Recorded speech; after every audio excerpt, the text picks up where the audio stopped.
So guys, ito magluluto tayo ngayon ng adobong atay ng manok. Siyempre, ang bibili natin Magnolia Premium Quality Liver. So i-ready na natin yung ating mga ingredients. 1/2 cup ng soy sauce, 4 tablespoon ng vinegar, luya, sibuyas, bawang, at green na sili. Pasensya na kayo sa sili guys, intanda ko yata yung sili. And 1 pack ng oyster sauce. So, i-ready na natin yung atay ng manok. Ugasan na natin. Mag-gisa na tayo ngayon guys. Unahin natin yung luya, then isunod natin yung sibuyas. Ihuli natin yung bawang kasi madaling masunog yung bawang. So, ayan, mekos-mekos na lang, mekos-mekos. Ika nga ni Mr. Nobody. Ilagay na natin yung atay ng manok.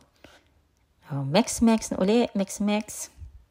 So, kapag nag-pale na yung kulay niya, ilagay na natin yung mga ingredients. Yung soy sauce. Next, yung oyster sauce. Simutin na natin to. Konti lang naman ito.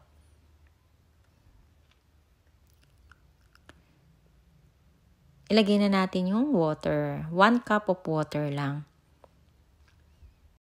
Mix-mix uli natin. Mix-mix bago natin ilagay yung ating vinegar.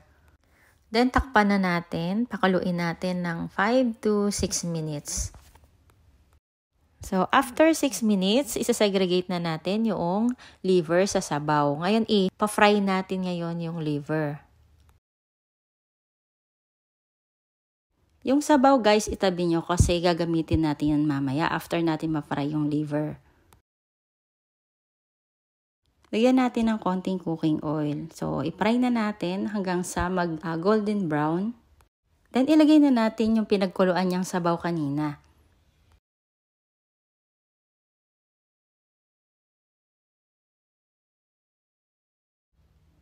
Lagyan na natin ng 1 teaspoon of sugar. Hindi ko na isama to sa ingredients, pero lagi naman tayong meron nito guys, di ba?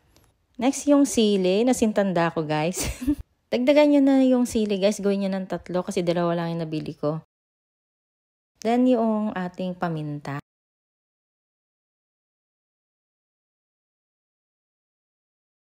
Yan, mix-mix na lang ulit natin. Mix-mix hanggang sa medyo matuyo ng konti yung ating sabaw.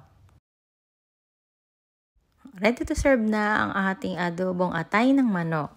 Check naman na makakarami kayo ng rice dito guys at napakasarap nito.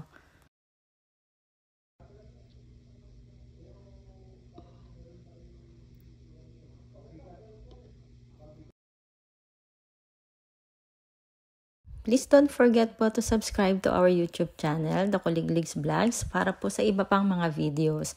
Thank you for watching guys!